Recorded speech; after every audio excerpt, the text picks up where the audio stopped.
খবর শুনছেন বঙ্গের বার্তা চ্যানেল থেকে। আজ জানাবো বাছাই করা গুরুত্বপূর্ণ 50টি তাজা খবর। আপনি যদি চ্যানেলে নতুন হয়ে থাকেন তাহলে চ্যানেলটি অবশ্যই সাবস্ক্রাইব করুন। শুরুতেই দেখে নেব হেডলাইন।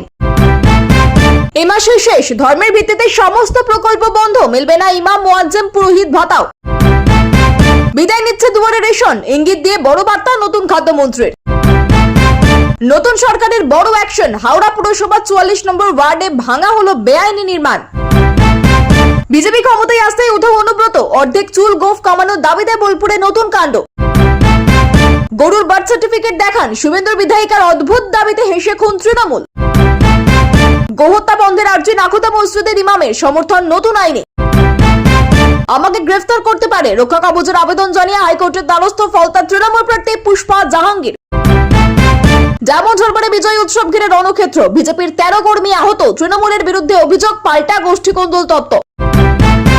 মাথাভাঙায় গ্রেফতার তৃণমূল কাউন্সিলর, বললেন নতুন সরকারের উপহার পেলাম। নিহত আত্মসহায়কের মায়ের সামনে কেঁদে ফেললেন শুভেন্দু। চন্দ্রনাথের শ্রাদ্ধানুষ্ঠানে গিয়ে মুখ্যমন্ত্রী কথা দিলেন বিচার হবেই। তৃণমূলের আমলে ঘরছাড়া সংখ্যালঘু পরিবার শামীম আক্তারদের ঘরে ফিরিয়ে দিলেন বিজেপি বিধায়ক। গ্রেফতার এবার প্রাক্তন মন্ত্রী ঘনিষ্ঠ রাজ্যের এই নেতা। মুর্শিদাবাদে তোলপাড়, মাঝরাতে প্রাক্তন তৃণমূল নেতার বাড়িতে পুলিশের সার্জিক্যাল স্ট্রাইক, কি মিলল জানেন? পশ্চিম মেদিনীপুরে গ্রেফতার প্রাক্তন তৃণমূল বিধায়কের ছেলে। শুভেন্দুর নির্দেশে খুলল 181টি হিংসার ফাইল, রাজ্য জুড়ে তোলপাড়। রাজ্য বদল হতেই খেলা শেষ, এবার সোজা ইডির খাঁচায় কলকাতার ডন। কাপ্র ধরন কোন কোন নেপথ্য নায়কের বুকে। দূরে সরিয়েছিলেন মমতা, সেই আইপিএস দময়ন্তী সেনকে বড় দায়িত্ব দিলেন শুভেন্দু। তৃণমূলের দুর্নীতিতেও বিরাট পদক্ষেপ। দিল্লি থেকে কোন বাবা উদ্ধার করতে আসে দেখবো, সেই মন্তব্যের জেরেই এবার হাইকোর্টে অভিষেক। পার্ক সার্কাসের সরকারের বিরুদ্ধে বিশেষ সম্প্রদায়ের অবৈধ জমায়েত, পুলিশকে লক্ষ্য করে ইট বৃষ্টি, লাঠিচার্জ করে ছত্রভঙ্গ করে দিল পুলিশ। ওদের সাহস বাড়িয়েছেন মমতায়, পার্ক সার্কাস হিংসা নিয়ে আক্রমণ অগ্নিমিত্রার। কাশ্মীরের ছায়া পার্ক সার্কাসে, কি বার্তা, কড়া হুঁশিয়ারি মুখ্যমন্ত্রী শুভেন্দুর। আর রেহাই নেই, পার্ক সার্কাস কাণ্ডে পুলিশের জালে অন্যতম মূল মাস্টার মাইন্ড, গ্রেপ্তার 30। আমার থেকে খারাপ পুলিশ মন্ত্রী কেউ হবে না, পার্ক সার্কাস কাণ্ডে হুঁশিয়ারি শুভেন্দুর। দলীয় রং না দেখে পুলিশকে পদক্ষেপের নির্দেশ মুখ্যমন্ত্রীর। ইডির দপ্তরে হঠাৎ হাজির সোনা পাপ্পু, বললেন জীবনে কোনোদিন তোলাবাজি করিনি। কাটমানি দিইনি বলে নির্যাতন, বাড়ি ভাঙচুর, 8 বছর পর ঘরে ফিরলেন প্রাক্তন তৃণমূল নেতা। ধর্মের ভিত্তিতে আর সরকারি অনুদান নয়, সংখ্যালঘু দপ্তরের একাধিক প্রকল্প বন্ধের ঘোষণা অগ্নিমিত্রার। ক্ষমতা যেতেই কি আইনের ভয়, পাঁচিল টপকে উধাও তৃণমূল বিধায়ক। বকখালির গোপন আস্তানা দেখে পাকড়াও যুবরাজ। ভোটের আগে যদি মমতা কংগ্রেসের হাত ধরতেন তাহলে আরো কটা আসনে জিততে পারত তৃণমূল। সম্মান নেই আর তৃণমূল দল করব না, শুভেন্দুর প্রশংসায় পঞ্চমুখ হয়ে তৃণমূল ছাড়লেন ফারাক্কার মনিরুল। প্রাথমিকের 32,000 চাকরি বাতিল মামলা গ্রহণ করল সুপ্রিম কোর্ট। যারা চাকরি করছিলেন তাদের কি হবে, বড় নির্দেশ দিল আদালত। ডিজে বাজাতে গিয়ে এখন বাড়িতে হারমোনিয়াম বাজাচ্ছেন, অভিষেককে কড়া ব্যঙ্গ শ্রমিকের। পুরনো ফাইলের জট খুলছে, 21 ভোট পরবর্তী হিংসায় নতুন করে 181টি এফআইআর। 2000 টাকা বার্ধক্য ভাতা ও বিধবা ভাতা জুন মাস থেকেই দেবে, নতুন করে কোথায় আবেদন। ক্ষমতা বদল হতেই শুরু তৎপরতা, 2021 ভোট পরবর্তী হিংসার বিচার চায় পুলিশের দ্বারস্থ বিজেপি নেতা। দেওয়া হতো এককালীন 25,000 টাকা। রূপশ্রী প্রকল্প নিয়ে বড় সিদ্ধান্ত শুভেন্দু সরকারের। আমি ভেঙে পড়িনি, তাহলে আপনারা কেন, ঘুরে দাঁড়ানোর বার্তা দিয়ে নেতাদের চাঙ্গা করলেন মমতা। সপ্তম বেতন কমিশন গঠনে অনুমোদন মন্ত্রিসভার, কর্মচারীদের মাইনে কত বাড়বে। অনুব্রতর বাড়ির সামনে চরম ঝাঁক বাজালেন ভাইপো নিজেই, বিজেপির বিজয় মিছিলে নজিরবিহীন দৃশ্য। লাগু হচ্ছে জাতীয় শিক্ষানীতি, ফি নিয়ে প্রাইভেট স্কুল কলেজগুলোকে কড়া বার্তা শুভেন্দুর। মেসি কাণ্ডের ফাইল খুলছেন, বাংলার ফুটবলের জনপ্রিয়তা আগামীতে আরো বৃদ্ধি পাবে, বললেন ক্রীড়া মন্ত্রী। রাজ্য সবচেয়ে দুর্বল অসহায়, বিজেপি সরকারের বিরুদ্ধে ক্ষোভ উগড়ে দিলেন মমতা। রায়নায় বিজেপির বিজয় মিছিল নিয়ে উত্তেজনা, জয় শ্রীরাম বলাই হামলার অভিযোগ। বাংলায় বন্ধ হচ্ছে ধর্মীয় সহায়তামূলক ভাতা, ঘোষণা হতেই সরকারের কাছে বড় অভিনন্দন বিকাশ রঞ্জনের।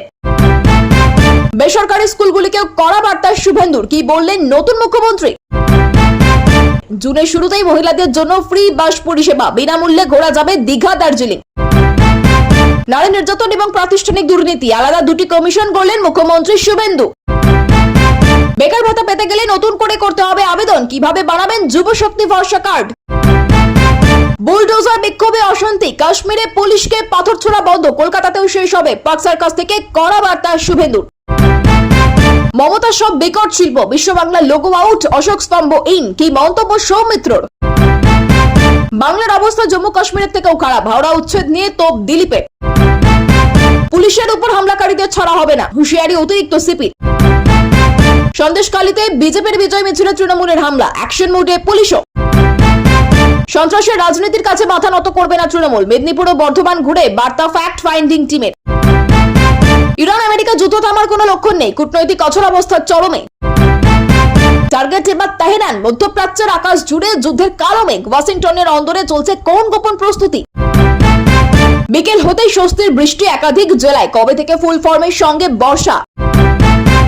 এতক্ষণ শুনছিলাম সংবাদ শিরোনাম, এবার আসছি খবরের বিস্তারিত। এর আগে একটি ছোট্ট রিকোয়েস্ট, আপনি যদি এই চ্যানেলে নতুন হয়ে থাকেন তাহলে চ্যানেলটিকে অবশ্যই সাবস্ক্রাইব করুন। রাজ্যে ধর্মের ভিত্তিতে চলা বিভিন্ন সরকারি ভাতা ও প্রকল্প নিয়ে বড় সিদ্ধান্তের ইঙ্গিত সামনে এসেছে। সূত্রের দাবি, নতুন সরকার ধর্মীয় পরিচয়ের ভিত্তিতে দেওয়া বিশেষ ভাতা ও আর্থিক সহায়তা প্রকল্পগুলি পুনর্বিবেচনা করছে। সেই তালিকায় ইমাম, মুয়াজ্জিম ও পুরোহিতদের জন্য চালু থাকা ভাতাও রয়েছে বলে আলোচনা শুরু হয়েছে। প্রশাসনের একাংশের বক্তব্য, সরকার সব নাগরিকের জন্য সমান নীতি আনতে চাইছে এবং ধর্মভিত্তিক আর্থিক সুবিধা কমানোর দিকেই ঝুঁকছে। রাজনৈতিক মহলে ইস্যু নিয়ে তীব্র বিতর্ক তৈরি হয়েছে। বিজেপির দাবি, সরকারি অর্থ কোনো নির্দিষ্ট ধর্মীয় গোষ্ঠীর জন্য নয়, সবার উন্নয়নের জন্য ব্যবহার হওয়া উচিত। অন্যদিকে বিরোধীদের অভিযোগ, এই সিদ্ধান্ত সামাজিক ও ধর্মীয় ভারসাম্যে প্রভাব ফেলতে পারে। সাধারণ মানুষের মধ্যেও বিষয়টি নিয়ে জোর আলোচনা শুরু হয়েছে। বহু আলোচিত দুয়ারে রেশন প্রকল্প ভবিষ্যতে বন্ধ হতে পারে কিনা তা নিয়ে নতুন জল্পনা শুরু হয়েছে। সূত্রের খবর, নতুন খাদ্যমন্ত্রী সম্প্রতি ইঙ্গিতপূর্ণ মন্তব্য করে বলেন যে রেশন ব্যবস্থাকে আরো স্বচ্ছ ও আধুনিক করার জন্য নতুন পরিকল্পনা আনা হতে পারে। সেই মন্তব্যের পর থেকেই দুয়ারে রেশন প্রকল্পের ভবিষ্যৎ নিয়ে রাজনৈতিক চর্চা শুরু হয়েছে। সরকারের একাংশের মতে প্রকল্প চালাতে বিপুল খরচ ও লজিস্টিক সমস্যার কারণে নতুনভাবে ভাবনা চলছে, তবে এখনো আনুষ্ঠানিকভাবে প্রকল্প বন্ধের ঘোষণা হয়নি। বিরোধীদের দাবি, সাধারণ গরিব মানুষের সুবিধা কেড়ে নেওয়ার চেষ্টা হচ্ছে। অন্যদিকে সরকারের বক্তব্য, খাদ্য পরিষেবাকে আরো কার্যকর ও দুর্নীতিমুক্ত করার লক্ষ্যে নতুন নীতি ভাবা হচ্ছে। হাওড়া পুরসভা 44 নম্বর ওয়ার্ডে বেআইনি নির্মাণের বিরুদ্ধে বড়সড় অভিযান চালিয়েছে প্রশাসন। সূত্রের দাবি, দীর্ঘদিন ধরে ওই এলাকায় অনুমোদন ছাড়া নির্মাণ কাজ ও অবৈধ দখলের অভিযোগ জমা পড়ছিল। সেই অভিযোগের ভিত্তিতে বিশাল পুলিশ বাহিনী ও পুরসভার কর্মীদের নিয়ে অভিযান চালানো হয়। বুলডোজার দিয়ে একাধিক বেআইনি কাঠামো ভেঙে ফেলা হয়েছে বলে জানা যাচ্ছে। প্রশাসনের বক্তব্য, নতুন সরকার জিরো টলারেন্স নীতি নিয়ে এগোচ্ছে এবং বেআইনি নির্মাণ কোনোভাবেই বরদাস্ত করা হবে না। রাজনৈতিক বিশ্লেষকদের মতে, সাম্প্রতিক সময়ে রাজ্যের বিভিন্ন জেলায় ধারাবাহিক উচ্ছেদ অভিযান নতুন প্রশাসনিক বার্তা দিচ্ছে। তবে ক্ষতিগ্রস্তদের একাংশ অভিযোগ করেছেন, পর্যাপ্ত সময় না দিয়েই উচ্ছেদ করা হয়েছে। বোলপুরে অনুব্রত মণ্ডলকে ঘিরে নতুন রাজনৈতিক নাটক শুরু হয়েছে বলে খবর সামনে এসেছে। সূত্রের দাবি, বিজেপি ক্ষমতায় আসার পর থেকেই অনুব্রতকে প্রকাশ্যে খুব কম দেখা যাচ্ছে, আর তা নিয়ে এলাকায় নানা জল্পনা ছড়িয়েছে। এর মধ্যেই বোলপুরে একদল ব্যক্তি অর্ধেক চুল ও গোঁফ কামানোর অভিনব কর্মসূচি পালন করে আলোড়ন সৃষ্টি করেছে। রাজনৈতিক মহলের মতে এই কর্মসূচি মূলত রাজনৈতিক ব্যঙ্গ হিসেবেই ধরা হয়েছে। বিজেপির দাবি, দীর্ঘদিনের প্রভাবশালী নেতাদের বিরুদ্ধে মানুষের ক্ষোভ এখন প্রকাশ্যে আসছে। অন্যদিকে তৃণমূলের বক্তব্য, বিরোধীরা উদ্দেশ্যপ্রণোদিতভাবে অপমানজনক রাজনৈতিক সংস্কৃতি চালু করছে। ঘটনাটি নিয়ে বোলপুরে ব্যাপক আলোচনা শুরু হয়েছে। গরুর বার্থ সার্টিফিকেট দেখান, এক বিজেপি বিধায়িকার এই মন্তব্য ঘিরে রাজনৈতিক মহলে ব্যাপক চর্চা শুরু হয়েছে। সূত্রের খবর, গো হত্যা ও গরু পাচার রোধ নিয়ে আলোচনা চলাকালীন তিনি নাকি এই মন্তব্য করেন। এরপর থেকেই বিরোধী শিবির তীব্র কটাক্ষ শুরু করে এবং সামাজিক মাধ্যমেও বিষয়টি ভাইরাল হয়ে যায়। তৃণমূলের একাংশ এই মন্তব্যকে অদ্ভুত বলে কটাক্ষ করেছে। অন্যদিকে বিজেপির দাবি, গরু পাচার ও অবৈধ কসাইখানা বন্ধে করা নথিপত্র যাচাইয়ের কথা বলা হয়েছে। রাজনৈতিক বিশ্লেষকদের মতে, রাজ্যে গরু সংক্রান্ত নতুন আইন ও প্রশাসনিক কড়াকড়িকে ঘিরে আগামী দিনে আরো বিতর্ক বাড়তে পারে।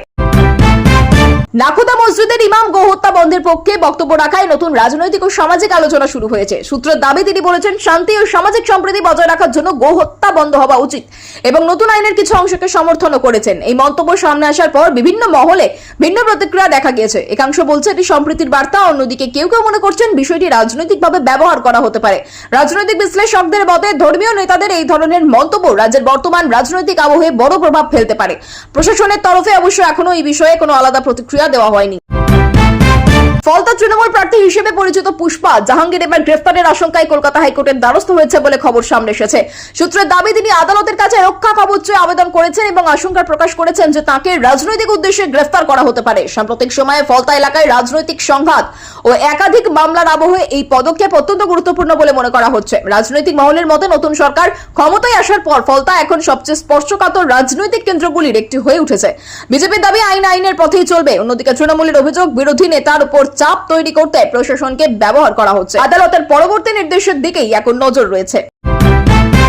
ডায়মন্ড হারবারে বিজেপির বিজয় উৎসবকে কেন্দ্র করে বড়সড় সংঘর্ষের ঘটনা সামনে এসেছে। সূত্রের দাবি, মিছিল ও বিজয় মঞ্চ ঘিরে হঠাৎ দুই পক্ষের মধ্যে উত্তেজনা তৈরি হয় এবং পরে পরিস্থিতি রণক্ষেত্রের চেহারা নেয়। বিজেপির অভিযোগ, তৃণমূল কর্মীরা পরিকল্পিতভাবে হামলা চালিয়েছে, যার ফলে অন্তত 13 জন বিজেপি কর্মী আহত হয়েছেন। আহতদের স্থানীয় হাসপাতালে ভর্তি করা হয়েছে বলে জানা যাচ্ছে। অন্যদিকে তৃণমূলের দাবি, এটি বিজেপির অভ্যন্তরীণ গোষ্ঠী কোন্দলের ফল এবং রাজনৈতিকভাবে তাদের দোষারোপ করা হচ্ছে। এলাকায় বিশাল পুলিশ বাহিনী মোতায়েন করা হয়েছে এবং পরিস্থিতি নিয়ন্ত্রণে রাখতে টহল বাড়ানো হয়েছে। রাজনৈতিক বিশ্লেষকদের মতে ডায়মন্ড হারবার এখন অত্যন্ত স্পর্শকাতর রাজনৈতিক অঞ্চলে পরিণত হয়েছে। মাথাভাঙায় এক তৃণমূল কাউন্সিলরকে গ্রেফতার করেছে পুলিশ বলে খবর সামনে এসেছে। সূত্রের দাবি, পুরনো একটি মামলা ও প্রশাসনিক অভিযোগের ভিত্তিতেই এই গ্রেফতারি হয়েছে। গ্রেফতারের পর ওই কাউন্সিলর মন্তব্য করেন, নতুন সরকারের উপহার পেলাম জানিয়ে রাজনৈতিক মহলে নতুন বিতর্ক শুরু হয়েছে। তৃণমূলের অভিযোগ, সরকার বদলের পর বেছে বেছে তাদের নেতাকর্মীদের নিশানা করা হচ্ছে। অন্যদিকে বিজেপির দাবি, আইন অনুযায়ী তদন্ত এগোচ্ছে এবং কেউ আইনের ঊর্ধ্বে নয়। রাজনৈতিক বিশ্লেষকদের মতে রাজ্য ক্ষমতা পরিবর্তনের পর প্রশাসনিক তদন্ত ও গ্রেফতারির সংখ্যা দ্রুত বাড়ছে এবং তা আগামী দিনে আরো বড় রাজনৈতিক সংঘর্ষের কারণ হতে পারে। নিজের আত্মসহায়ক চন্দ্রনাথের শ্রদ্ধানুষ্ঠানে গিয়ে আবেগপ্রবণ হয়ে পড়েন মুখ্যমন্ত্রী শুভেন্দু অধিকারী। সূত্রের খবর, চন্দ্রনাথের মায়ের সামনে তিনি কেঁদে ফেলেন এবং পরিবারের পাশে থাকার আশ্বাস দেন। মুখ্যমন্ত্রী নাকি স্পষ্টভাবে বলেন, এই হত্যাকাণ্ডের বিচার হবেই এবং দোষীদের কোনোভাবেই ছাড়া হবে না। ঘটনাস্থলে উপস্থিত অনেকেই সেই মুহূর্তে আবেগাপ্লুত হয়ে পড়েন বলে জানা যাচ্ছে। রাজনৈতিক মহলের মতে চন্দ্রনাথ হত্যা মামলাকে সরকার অত্যন্ত গুরুত্ব সহকারে দেখছে এবং তদন্ত দ্রুত এগোচ্ছে। বিজেপি দাবি, রাজনৈতিক হিংসার বিরুদ্ধে কঠোর বার্তা দিতেই সরকার দৃঢ় অবস্থান নিয়েছে। তৃণমূল আমলে ঘরছড়া হয়ে যাওয়া এক সংখ্যালঘু পরিবারের বাড়ি ফেরাকে কেন্দ্র করে নতুন রাজনৈতিক চর্চা শুরু হয়েছে। সূত্রের দাবি, বিজেপির এক বিধায়কের উদ্যোগে শামীম আক্তার নামে এক ব্যক্তির পরিবারকে পুনরায় নিজেদের বাড়িতে ফিরিয়ে আনা হয়েছে। বিজেপির বক্তব্য, রাজনৈতিক কারণে ওই পরিবার দীর্ঘদিন এলাকা ছাড়া ছিল। অন্যদিকে তৃণমূলের দাবি, বিষয়টিকে রাজনৈতিকভাবে বড় করে দেখানো হচ্ছে। স্থানীয় এলাকায় এই ঘটনাকে কেন্দ্র করে সাধারণ মানুষের মধ্যেও আলোচনা শুরু হয়েছে। রাজনৈতিক বিশ্লেষকদের মতে নতুন সরকার সংখ্যালঘু এলাকাতেও নিজেদের গ্রহণযোগ্যতা বাড়ানোর চেষ্টা করছে এবং এই ধরনের ঘটনাকে রাজনৈতিক বার্তা হিসেবে ব্যবহার করা হচ্ছে। পশ্চিম বর্ধমানের প্রাক্তন এক মন্ত্রীর ঘনিষ্ঠ বলে পরিচিত এক নেতাকে গ্রেফতার করেছে পুলিশ বলে খবর সামনে এসেছে। সূত্রের দাবি, দুর্নীতি ও আর্থিক অনিয়ম সংক্রান্ত তদন্তে তার নাম উঠে আসে। পরে রাতের অভিযানে তাকে আটক করা হয়। রাজনৈতিক মহলে এই গ্রেফতারিকে ঘিরে ব্যাপক চাঞ্চল্য ছড়িয়েছে। বিজেপির দাবি, দীর্ঘদিন ধরে প্রভাব খাটিয়ে বেআইনি কাজ চলছিল এবং এখন তার তদন্ত হচ্ছে। অন্যদিকে তৃণমূলের অভিযোগ, সরকার রাজনৈতিক প্রতিহিংসা চরিতার্থ করতেই একের পর এক গ্রেফতারি চালাচ্ছে। প্রশাসনের বক্তব্য, তদন্ত প্রমাণের ভিত্তিতে এই পদক্ষেপ নেওয়া হচ্ছে। মুর্শিদাবাদে মাঝরাতে এক প্রাক্তন তৃণমূল নেতার বাড়িতে পুলিশের সার্জিক্যাল স্ট্রাইক ঘিরে চাঞ্চল্য ছড়িয়েছে। সূত্রের খবর, গোপন তথ্যের ভিত্তিতে পুলিশ অভিযান চালায় এবং বাড়ি তল্লাশি করে বেশ কিছু গুরুত্বপূর্ণ নথি ও সন্দেহজনক সামগ্রী উদ্ধার করেছে বলে দাবি করা হচ্ছে। যদিও প্রশাসনের তরফে সব তথ্য আনুষ্ঠানিকভাবে জানানো হয়নি। এলাকায় রাতারাতি উত্তেজনা ছড়িয়ে পড়ে এবং বহু মানুষ ঘটনাস্থলে ভিড় জমান। রাজনৈতিক মহলের মতে সাম্প্রতিক সময়ে মুর্শিদাবাদকে ঘিরে প্রশাসনিক নজরদারি অনেকটাই বেড়েছে। বিরোধীদের অভিযোগ, রাজনৈতিকভাবে চাপ তৈরি করতেই এই অভিযান। পশ্চিম মেদিনীপুরে এক প্রাক্তন তৃণমূল বিধায়কের ছেলেকে গ্রেফতার করেছে পুলিশ বলে খবর সামনে এসেছে। সূত্রের দাবি, একটি অপরাধমূলক মামলা তদন্তে তার নাম উঠে আসার পরই অভিযান চালানো হয়। গ্রেফতারির পর এলাকায় উত্তেজনা ছড়িয়ে পড়ে এবং তৃণমূল কর্মীদের একাংশ ক্ষোভ প্রকাশ করেন। বিজেপির বক্তব্য, আইন সবার জন্য সমান এবং রাজনৈতিক পরিচয় দেখে কাউকে ছাড় দেওয়া হবে না। অন্যদিকে তৃণমূলের অভিযোগ, পুরনো মামলাগুলিকে ব্যবহার করে রাজনৈতিক প্রতিশোধ নেওয়া হচ্ছে। রাজনৈতিক বিশ্লেষকদের মতে রাজ্য সরকার পরিবর্তনের পর পুরনো বহু মামলা নতুন করে সক্রিয় হওয়ায় রাজনৈতিক চাপানুতর আরও বাড়ছে। মুখ্যমন্ত্রী শুভেন্দু অধিকারীর নির্দেশে রাজ্যের পুরনো রাজনৈতিক হিংসার 181টি ফাইল পুনরায় খোলা হয়েছে বলে খবর সামনে এসেছে। সূত্রের দাবি, দীর্ঘদিন ধরে বন্ধ থাকা বা তদন্তে গতি না পাওয়া একাধিক মামলার নথি আবার খতিয়ে দেখতে শুরু করেছে প্রশাসন। এই ঘটনাকে কেন্দ্র করে রাজ্য রাজনীতিতে ব্যাপক আলোড়ন তৈরি হয়েছে। সরকারের বক্তব্য, অতীতে যেসব রাজনৈতিক হিংসার ঘটনায় নিরপেক্ষ তদন্ত হয়নি বলে অভিযোগ উঠেছিল সেগুলি সত্য সামনে আনতেই এই পদক্ষেপ। বিজেপির দাবি, বহু নির্যাতিত পরিবার এতদিন বিচার পায়নি। অন্যদিকে তৃণমূলের অভিযোগ, পুরনো মামলা খুঁড়ে রাজনৈতিক প্রতিশোধ নেওয়ার চেষ্টা হচ্ছে। রাজনৈতিক বিশ্লেষকদের মতে এই সিদ্ধান্ত আগামী দিনে রাজ্যের রাজনৈতিক পরিস্থিতিকে আরো উত্তপ্ত করতে পারে। সরকার পরিবর্তনের পর কলকাতার এক প্রভাবশালী ডন বলে পরিচিত ব্যক্তিকে নিয়ে নতুন করে ইডির তদন্ত শুরু হওয়ায় চাঞ্চল্য ছড়িয়েছে। সূত্রের দাবি, দীর্ঘদিন ধরে অপরাধ জগৎ, আর্থিক লেনদেন ও রাজনৈতিক যোগাযোগ নিয়ে নানা অভিযোগ থাকলেও আগে বড় পদক্ষেপ হয়নি। এখন ইডি সক্রিয় হওয়ায় রাজ্যের একাধিক প্রভাবশালী মহলে চাপা উদ্বেগ তৈরি হয়েছে বলে রাজনৈতিক মহলের ধারণা। তদন্তকারীরা নাকি বেশ কিছু আর্থিক নথি, সম্পত্তি, তথ্য ও যোগাযোগের সূত্র খতিয়ে দেখছেন। বিজেপির দাবি, দুর্নীতির শিকড় অনেক গভীরে পৌঁছেছিল এবং এখন ধীরে ধীরে সব প্রকাশ্যে আসবে। অন্যদিকে বিরোধীদের অভিযোগ, কেন্দ্রীয় সংস্থাকে রাজনৈতিক উদ্দেশ্যে ব্যবহার করা হচ্ছে। একসময় প্রশাসনের গুরুত্বপূর্ণ দায়িত্ব থেকে সরিয়ে দেওয়া হয়েছিল বলে আলোচনায় থাকা আইপিএস অফিসার দময়ন্তী সেনকে নতুন করে বড় দায়িত্ব দিয়েছে রাজ্য সরকার। সূত্রের দাবি, প্রশাসনিক অভিজ্ঞতা ও কঠোর ভাবমূর্তির কারণেই তাকে গুরুত্বপূর্ণ পদে আনা হয়েছে। একই সঙ্গে তৃণমূল আমলে দুর্নীতির অভিযোগ নিয়ে বিশেষ নজরদারির কাজেও তাকে ভূমিকা দেওয়া হতে পারে বলে জল্পনা শুরু হয়েছে। রাজনৈতিক মহলের মতে এই সিদ্ধান্তের মাধ্যমে সরকার প্রশাসনের বড়সড় বার্তা দিতে চাইছে। বিজেপির দাবি, দক্ষ ও নিরপেক্ষ অফিসারদের আবার সামনে আনা হচ্ছে। অন্যদিকে তৃণমূলের বক্তব্য, নির্দিষ্ট কিছু অফিসারকে সামনে রেখে রাজনৈতিক উদ্দেশ্য পূরণের চেষ্টা হচ্ছে। দিল্লি থেকে কোন বাবা উদ্ধার করতে আসে দেখবো, এই মন্তব্যকে কেন্দ্র করে এবার আদালতের দ্বারস্থ হয়েছেন অভিষেক বন্দ্যোপাধ্যায় বলে খবর এসেছে সামনে। সূত্রের দাবি, তার বক্তব্যকে ঘিরে রাজনৈতিক মহলে তীব্র বিতর্ক তৈরি হওয়ার পর আইনি জটিলতাও বাড়তে শুরু করে। সেই পরিস্থিতিতেই তিনি কলকাতা হাইকোর্টে আবেদন করেছেন বলে জানা যাচ্ছে। রাজনৈতিক বিশ্লেষকদের মতে সাম্প্রতিক সময়ে রাজনৈতিক ভাষণের উপর আইনি নজরদারি অনেকটাই বেড়েছে। বিজেপির দাবি, উস্কানিমূলক মন্তব্যের জবাব আইনিভাবেই দেওয়া উচিত। অন্যদিকে তৃণমূলের বক্তব্য, বিরোধীরা পরিকল্পিতভাবে বক্তব্য বিকৃত করে রাজনৈতিক চাপ তৈরি করছে। আদালতের পরবর্তী পর্যবেক্ষণের দিকেই এখন নজর রয়েছে। পার্ক সার্কাসের সরকারের বিরুদ্ধে বিক্ষোভকে কেন্দ্র করে বড়সড় উত্তেজনার ঘটনা সামনে এসেছে। সূত্রের খবর, একদল বিক্ষোভকারী রাস্তায় জমায়েত করলে পুলিশ তাদের সরানোর চেষ্টা করে। অভিযোগ, সেই সময় পুলিশকে লক্ষ্য করে ইট ছোড়া হয় এবং পরিস্থিতি দ্রুত নিয়ন্ত্রণের বাইরে চলে যেতে শুরু করে। পরে বিশাল পুলিশ বাহিনী মোতায়েন করে লাঠিচার্জের মাধ্যমে ভিড় ছত্রভঙ্গ করা হয়। এলাকায় আতঙ্ক ছড়িয়ে পড়ে এবং যান চলাচলেও কিছু সময়ের জন্য ব্যাহত হয়। প্রশাসনের বক্তব্য, আইন শৃঙ্খলা বজায় রাখতে পদক্ষেপ নেওয়া হয়েছে। রাজনৈতিক মহলের মতে সাম্প্রতিক প্রশাসনিক সিদ্ধান্তকে কেন্দ্র করে কিছু এলাকায় অসন্তোষ বাড়ছে। পার্ক সার্কাসের ঘটনাকে কেন্দ্র করে মন্ত্রী অগ্নিমিত্রা পাল তীব্র আক্রমণ শানিয়েছেন মমতা বন্দ্যোপাধ্যায়ের বিরুদ্ধে। সূত্রের দাবি, তিনি বলেছেন ওদের সাহস বাড়িয়েছেন মমতায়। তার অভিযোগ, দীর্ঘদিন ধরে প্রশাসনিক নমনীয়তার কারণেই কিছু এলাকায় আইন অমান্যের প্রবণতা বেড়েছে। বিজেপির দাবি, নতুন সরকার আইন শৃঙ্খলা প্রশ্নে কঠোর অবস্থান নিয়েছে এবং কোনো ধরনের হিংসা বরদাস্ত করা হবে না।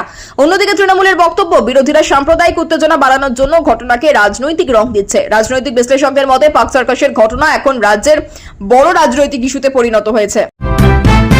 পার্ক সার্কাসের ঘটনাকে ঘিরে মুখ্যমন্ত্রী শুভেন্দু অধিকারী কড়া হুঁশিয়ারি দিয়েছেন বলে খবর সামনে এসেছে। সূত্রের দাবি, তিনি বলেছেন, কোনোভাবেই রাজ্যে কাশ্মীরের মতো পরিস্থিতি তৈরি হতে দেওয়া যাবে না।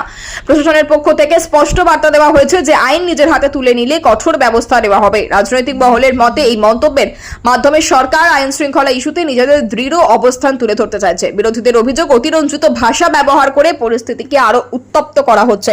তবে ঘটনাটিকে কেন্দ্র করে রাজ্য জুড়ে রাজনৈতিক চাপানুতর আরো বেড়ে গিয়েছে।